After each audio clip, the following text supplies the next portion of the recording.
Inside Israel's normal triumphalism and calm mix after attack on Iran.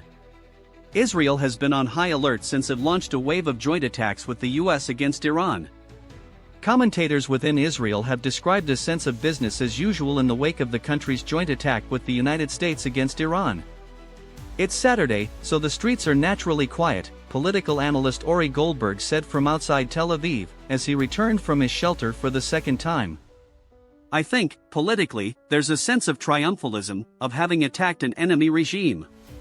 Not really because we're greatly invested in the future of the Iranian people, but because, through the genocide on Gaza, we've devalued human life, he said, referring to the Israeli attacks on the besieged territory since October 2023.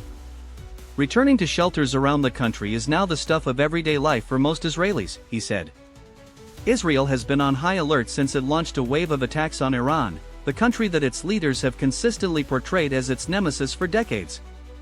Announcing the attack through a video post on X, Israeli Prime Minister Benjamin Netanyahu framed the attack in characteristically apocalyptic terms, saying Israel and the US had launched attacks to remove the existential threat posed to Israel by the terror regime in Iran, and going on to call upon the Iranian people to rise against their own leaders in response to the US and Israeli unprovoked strikes upon their cities.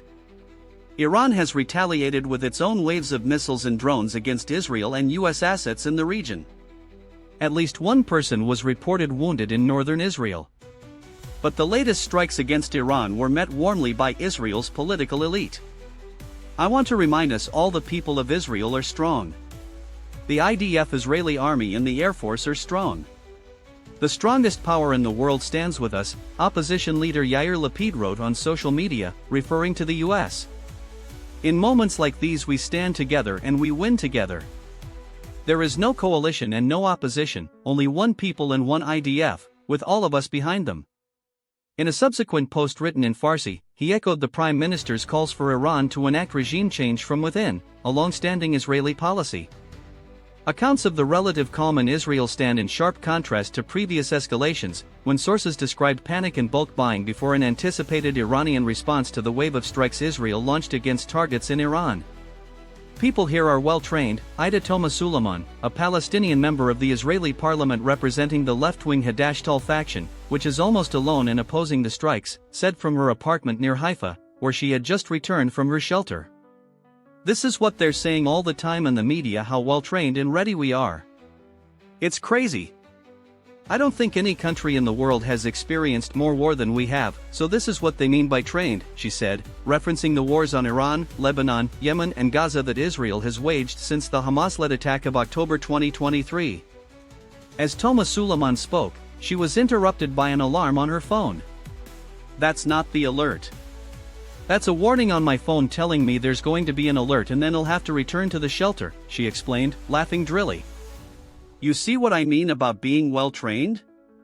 Texting from Israel, Aaron Bregman, a senior teaching fellow at the Department for War Studies at King's College London, described the relative calm and almost relief felt by many within the country that the uncertainty over war with Iran was at an end. Both Israel and the US are after the Iranian leadership. They hope to weaken it substantially, though I doubt they could topple it from the air, he said, raising the possibility of a prolonged conflict. However, how ready Israel might be for a lengthy war, and to what degree that might be Israel's choice, was far from certain, Toma Suleiman said. It will be the United States that determines how long the war will be. They'll continue until they've achieved whatever it is they want, she said. I don't think Israel is ready for that. People are exhausted. The army is exhausted. I don't know if they even have the reserves to manage a long war, and this is what Netanyahu is willing to gamble with, just so he can say to the public before elections here is at least one victory. You have reached the end of our in-depth report. For more deep dives, please subscribe to Neuron News Global.